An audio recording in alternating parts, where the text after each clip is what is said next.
2014 doesn't seem like that long ago, does it? But it's amazing how much things can change in less than a decade. During that year, there was only one Avengers movie, Donald Trump was still hosting The Celebrity Apprentice, Bitcoin was around $400, and COVID wasn't even a thought. 2014 was also the year that the Guardians of the Galaxy premiered in theaters, and at that time, it was a fresh and unique experience for many general audiences. Now, obviously this is far from being the first space adventure in movies and TV prior to 2014, but it was original in how it presented itself. Director James Gunn stated that he wanted audiences to feel the same way watching this movie that he felt when watching Star Wars. And I think he does that thanks to a fresh and creative take on the sci-fi adventure genre. Today, Guardians of the Galaxy is seen as a mainstream property and a household name. The entire trilogy of movies, and even the holiday special, was made with great passion and care. The characters are all memorable, the settings are unique, and there's a really good balance between quirky humor and emotion. I want to focus mainly on the original movie, which I think is still the best in the series. Now, don't get me wrong, I really like Volume 2, and I think Volume 3 is funny, action-packed, emotional, and it gives the Guardians a proper send-off. Rocket's story in particular packed an emotional punch, and it's definitely the best MCU movie I've seen in years. Many people have been ranking Volume 3 as the top movie in the trilogy, but for me, the original still holds a special place in my heart. It has a certain magic that, for me, can't be duplicated.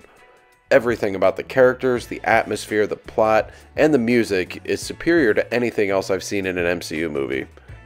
So here are 5 reasons why I think the original Guardians of the Galaxy has an unparalleled magic. Reason number 1, embracing the weirdness. It's pretty clear that James Gunn's creativity is heavily influenced by 1980s pop culture. The 80s were a time with some of the most creative, weird, fantastical movies ever made. Ghostbusters, Gremlins, Big Trouble in Little China, Neverending Story, Labyrinth, Beetlejuice, Flash Gordon. I could go on all day. These, along with many other movies from the 80s, contained weird characters and settings, and mixed them with fun adventure, humor, and just the right amount of heart. This trend seemed to be lost in the decades that followed, and to me, it feels like Guardians of the Galaxy was the movie that brought this style back by fully and unapologetically embracing it. And it was a pretty big risk, because up to this point in the MCU, we had movies that were pretty grounded by comparison. Sure, you did have 2 Thor movies at this time, but even they felt a little more serious and even a bit Shakespearean by comparison. Doth mother know you weareth her drapes? Guardians of the Galaxy took characters that mainstream moviegoers knew nothing about and instantly made them lovable A-listers. Rather than being turned off by the weirdness of a talking raccoon and a sentient tree man, general audiences loved them. James Gunn was successfully able to mix relatable characters, conflicts, and humor within those fantastical and weird elements that people loved from the 1980s. And it's clear to see the influence that this movie had on many of the movies that followed.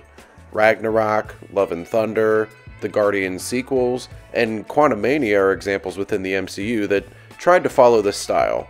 And even movies outside of the MCU have done this, such as both iterations of the Suicide Squad and this year's Dungeons & Dragons. But the original Guardians of the Galaxy was the film that brought this style of adventure movies back, and it did so in a way that had perfect pacing, an amazing character dynamic, and a lot of heart. With all of the quirky supernatural adventures coming out lately, I still have yet to see one that enthralled me the way the original Guardians of the Galaxy did. Reason number 2, the soundtrack. For decades, filmmakers have been putting popular songs in their movies. But what makes Guardians of the Galaxy different is how intimately these songs are tied into the story and into our main character. The soundtrack itself feels like a character of its own. The second the movie starts, we see and hear young Peter Quill listening to I'm Not in Love. He knows his mother is about to die, and he uses music to try and drown out his grief before she's even gone. For the entirety of the movie, this cassette tape is the only connection he has to Earth and to his mother, which gives James Gunn a valid reason to play songs from the 70s and 80s. Not just because he wants to throw his favorite songs in there for the sake of it, but because it makes sense for our main character. Each song is intricately picked out and feels appropriate for every scene that we're in. Star-Lord's intro with Come and Get Your Love is absolutely iconic and sets the tone for the entire rest of the movie. And who can forget Ooh Child, which not only serves to help us cope with Groot's death, but it's also the song that prompts the legendary dance-off that saved the galaxy. Never has a soundtrack felt so perfectly interwoven with the story's narrative, and it's such a fresh concept that allowed a new generation of people to appreciate an earlier generation of music. Heck, this movie's soundtrack was only the second album ever to sell 1 million digital copies. It's an album full of songs that had already existed for decades, yet so many people saw it in an exciting new way because of the way they were used in the movie. This use of classic music was revolutionary, and it inspired other films like Baby Driver to utilize their soundtrack to help support the narrative. And of course, the subsequent Guardian films put emphasis on their soundtracks as well. Volumes 2 and 3 had some great musical moments, particularly Mr. Blue Sky and Come a Little Bit Closer. But as a whole, the soundtrack for the original Guardians of the Galaxy was perfection, and every song served its own memorable role in the story.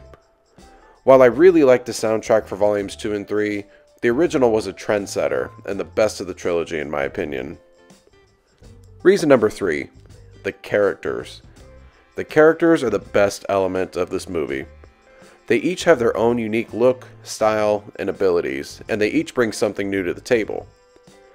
The development is done just right. Our 5 leads start as individuals with separate, selfish goals, and gradually mold into a family with one common goal of saving the galaxy, even if it means dying together. This is done in a way that has great setup and payoff, and it's done in a way that's believable. Star-Lord, Gamora, Rocket, Groot, and Drax are 5 characters that couldn't be more different from one another, and they go from fighting, to begrudgingly working together, to becoming like a family. They start with separate goals and motivations that involve either money, freedom, or revenge. But by the end of the movie, they band together and agree that they would rather die together for a selfless cause. This is such a cool and beautiful message about the importance of finding community and family, and how it can be found in the most unexpected places. The Avengers had already nailed the team-up concept 2 years prior, but they were more like co-workers who had their own separate lives. The Guardians came together as a family simply because they were all each other had. Their chemistry reminds me kind of the Breakfast Club, where you have 5 students from different backgrounds and different social cliques. On paper, none of them should get along with one another, and at first they don't, but by the end of the film, they're pouring out their most intimate secrets, dreams, and fears to one another. This is a result of great writing and character development, and Guardians of the Galaxy accomplishes the same thing with our 5 leads. Now, I've heard many reviewers say that Ronan the Accuser is the most forgettable villain in the trilogy, which, okay, that's a fair statement. But this movie was never supposed to be about the villain. The focus was always on our 5 Guardians, and the original never lost sight of that. Ronan was meant to be a powerful hurdle that our heroes had to overcome once they were strong enough as a group. This is why I think the characterizations were the strongest in the first movie, because it balanced our 5 leads so beautifully. They each had dark pasts that were hinted at just enough, different quirks that made them funny in their own ways, and multiple dimensions that made them selfish and deadly at first, but lovable and altruistic by the end. The characterizations in the sequels were good, but I don't think they quite reached the heights of the original movie. Volume 2 saw the Guardians split up for a big chunk of the movie, and Volume 3 had so many characters that, outside of Rocket, it felt like there wasn't enough time delegated to all of them. There's also a little bit of flanderization that happens with some of the characters, primarily Drax and Gamora. Gamora was deadly and harsh at the beginning of the first movie, but still had a heart and the bravery to betray Ronan and Thanos for the sake of the greater good. But in Volume 3, she came back, as Star-Lord puts it, came back a total dick. He left out some important information, but that is the gist of it. Drax, meanwhile, is beloved throughout the entire series because of his goofy, childlike humor, but I think they lean into the big dumb oaf trope a little too hard with him by the end. I prefer him in the first movie, where the humor comes not because he's stupid, but simply because he has an inability to understand social cues and metaphors. Drax has poop jokes in both volumes 2 and 3. I have famously huge turds. I prefer the more clever humor of the first movie, where He doesn't understand Star-Lord's symbol for death. Why would I put my finger on his throat? What? Drax also has a good balance between the love for his family, his blind hunger for revenge, and his gradual path toward trusting and loving other people again. I also think Star-Lord is at his very best in this movie.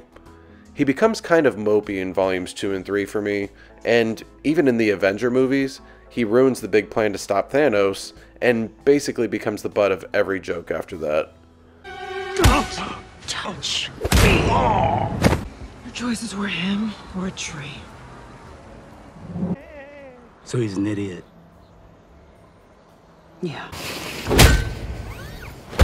But in volume 1, he's funny, charming, clever, strong, has a big heart, and of course, He's so cool. he's a nice callback to the tough but lovable rogues of the past, kind of like Han Solo. It's also fun that he carries his knowledge of Earth culture to alien cultures, like when he describes legends such as Kevin Bacon and John Stamos. There's also a nice hint at the beginning of the movie where Star-Lord, as a kid, had gotten into a fight with a kid for killing an innocent frog. It was a cool way to show that, despite him outwardly acting independent and selfish, it's always been in his nature to protect the weak. For as amazing as the characters are in volumes 2 and 3, I just think the original movie did the best job at balancing the characters. Reason number 4. Setup and payoff. Setup and payoff are so vital to storytelling. Every scene and bit of dialogue should have a purpose, and moviegoers like to be rewarded when they pay attention to details that become important later. One example of this is when the Collector tells the group about the power of the Infinity Stone, and how one group tried to contain its power together before they were killed by it. This concept comes back in the end of the movie when the rest of the Guardians help Star-Lord contain the stone's power by grabbing onto him. In that scene as well, there's another beautiful callback where Star-Lord remembers how he was too afraid to grab his mom's hand, but grabs Gamora's hand when holding the stone. Of course, one of the most emotional examples of this is also Groot's dialogue. It's established and joked about early on that he can only say, "I am Groot," which makes the emotional payoff so much more powerful when he says his final words as he sacrifices himself. We are Groot. The setup and payoff in this movie works to the point where every major scene has a clear purpose or some kind of callback. I don't think volumes 2 and 3 did this quite as well, with elements like the Sovereign, OrgoCorp, and Adam Warlock not feeling completely necessary. And finally, reason number 5, the little things. Guardians of the Galaxy has so many small but memorable moments that collectively make this movie stand out. Moments like Groot giving a flower to a homeless little girl, Star-Lord staring at Rocket's scars from his experiments, Yondu grinning when he sees the troll doll instead of the Infinity Stone, seeing John C. Reilly hug his family after they were almost killed, Groot lighting the way with his fireflies. There are dozens of little human moments like this that allow the audience to connect with the film even more. These small moments and actions feel relatable and add an intangible and almost subconscious level of enjoyment to this movie every time I watch it. Guardians of the Galaxy is, in my opinion, the most rewatchable MCU film because of this. Did you see Guardians of the Galaxy when it came out in theaters? What's your favorite movie in the trilogy? Let me know in the comments. Please like and subscribe if you enjoy my content. Ring that notification bell. Thanks for watching, and I hope you all have a good one.